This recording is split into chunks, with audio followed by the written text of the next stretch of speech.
What's up, everybody? It is DaYDreaMz. Thanks for coming back to the channel for another Clash of Kings video. If you're new here, please hit the red subscribe button down below for daily Clash of Kings videos. And guys, I'm here in the live stream. We currently have 38 people viewing. It's the Dragon Campaign live stream. We do these every single week. And this one didn't turn out so good, and I'm going to show you why. It's complete domination. We were up against Kingdom 1277, so, you know, we're a year older than them. We should beat them down like this. And, you know, they've got one Prestige 2 castle and a bunch of 28s and 29s, so it's not like they're far off pace. They're doing great, but we're just way too much stronger than they are. So, speaking of people being way too much stronger, before I get into this guide, I wanted to show you guys something that really angered me, and I had to talk about it. So, when you went to the packs here before the Dragon Campaign, they had a pack earlier that was a Dragon Campaign pack, and what it had in it, the 70% March boost is lame enough, but they have 70% 2-hour Dragon Campaign attack and defense bonuses. They had one for the Ancient Battlefield too. Now let me tell you why this is so ridiculous, guys. Because all this does is it basically makes it where if you don't have that, you're not going to be able to compete. Like if we had a strong alliance we were up against and they all had that and we didn't, we would get smoked. You know how big a 70% boost is? So Clash of Kings, get your shit together. Do not do that anymore. That's ridiculous, and we're going to have to make a stand against that because we cannot have 70% boost that into the game. That's just absolutely stupid.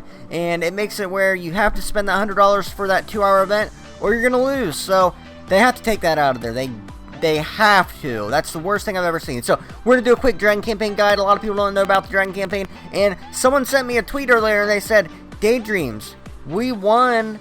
They had like all the, like how we have all the top like names here.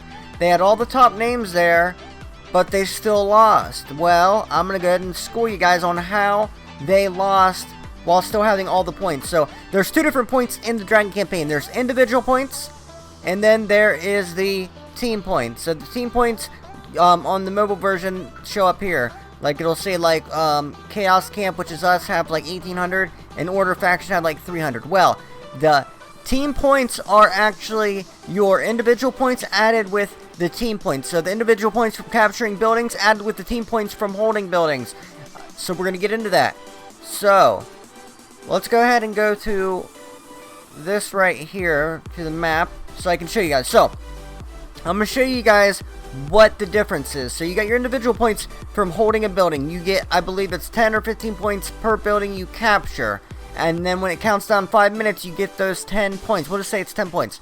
So you get the, I think it's 15 though. So you get those 15 points. Okay? That's great. And then you get like, for when you attack a castle and it has troops in it, you get like a point or two. Okay, so you get points like that. But you get team points for holding buildings. So let me show you the buildings that give you the points. So this is the Crystal Mine. It's in the middle of the map. It gives you 8 points every minute. This is the Armory. It's on one side of the map. I believe it's on the right side of the map. It gives you 8 points every minute. And then, let's take a look at the other one that is up there. And that is the Training Grounds. It gives you 8 points every minute, which is on this side of the map. So you have 3 buildings that give you 8 points per minute across the map. So, even though you're capturing buildings for 15 points, guys, the other team can make more than that holding one building for 2 minutes. So if you're capturing all the teleport points and tower blessings and dragon towers, but not holding these 3 buildings, you have to hold at least one of these to even have a chance, okay guys? So make sure you hold at least one of these. Try to aim for at least 2. If you can hold all 3, you're probably going to win. But there's other buildings that give you points per minute, and what are they? It's the supply points, guys. The supply points give you 3 points every minute. So, I'm going to show you where the supply points are. The supply points are on the top side of the map, on the bottom side of the map, and then they have some right there on the right side, right here on the left side, and then I believe there's 2 more. So that's 1, 2, 3, 4, 5, 6, and then I believe there's 2 more. There's, yeah, 2 in the middle. 1 there. And there should be 1. Okay, so there's 7, I believe.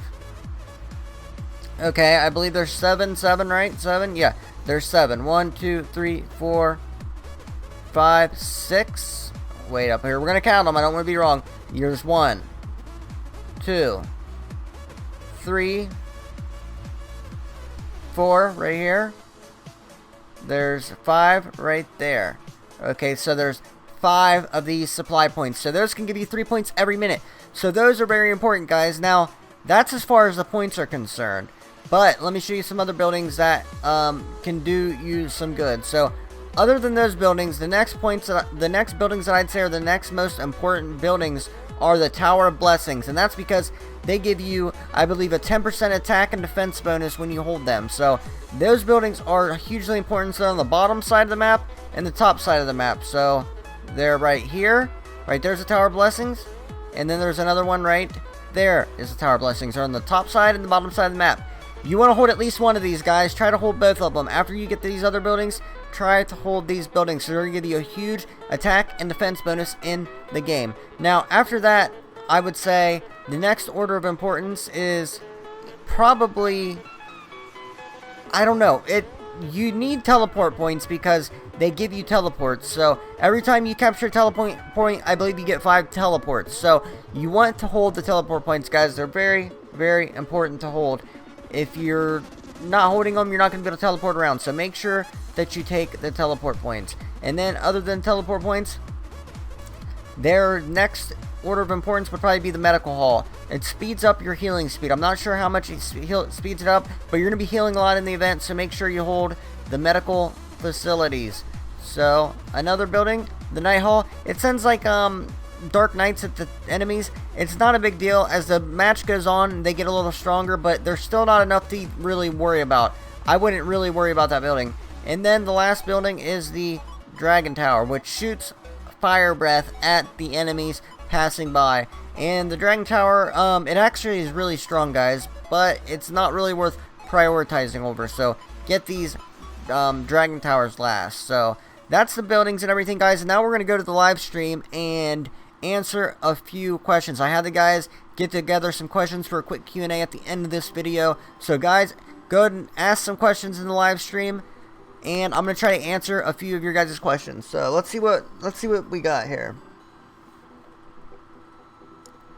So waiting on the questions. The live stream has a little bit of a delay to it. It's you know, about a 10-second delay from when I actually say something to where they can hear me in the live stream. So waiting for questions now. Prodigy asks how old I am. That's not related to the Dragon campaign. Ask Dragon campaign related questions. Got 2 people asking me irrelevant questions. I'm in my 20s. Okay, if you don't have teleports, what should you get first? That's a good question. So you should have at least a couple people on your team. That's Nick Mar asking a question. Thank Nick Mar for the question. You should have at least a couple people in your team that can take some buildings. So if you do not have teleports and you're in your hive, so if you're right here, you need to take this building first. Right there, the training grounds on your side. Or if you're on the other side, take the armory. And then after that, right here, the supply point, because that's going to give you 3 points per minute. And the training grounds is going to give you 8 points per minute. After that, take this teleport point, because that's going to give your team 5 extra teleports. So take that teleport point. If you're sending something far, try sending cavalry. Like maybe take that teleport point, or this teleport point up here. But yeah, the supply point and the training grounds are good to get. And anything quick is going to get you points, so remember that. Send anything quickly. But you're going to need your main player going to the middle. And then maybe another one heading to the Tower of Blessings. And while they're at the Tower of Blessings, take over a teleport point. So Zoin's asking, will COK ever do something about alliances registering with their farm castles and having the big castles join after? I'm not sure. I don't think it's really that big of a deal. I see people are getting like a lot of rewards out of it, but it's no big deal, really.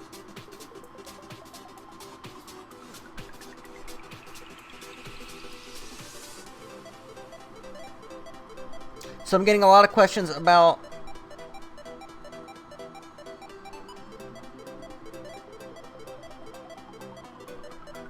okay, so I'm getting a ton of game-related questions, not many Dragon Campaign-related questions. So that's going to be it for this video, guys. If you did enjoy, please leave a like. I really appreciate you guys so much. We're about to hit 10,000 subscribers. I'm trying to do a cool edit, some type of collage of everything that we've done here. So remember that teamwork makes dream work. Smash the thumbs up, and I'll see you guys in the next video. Peace.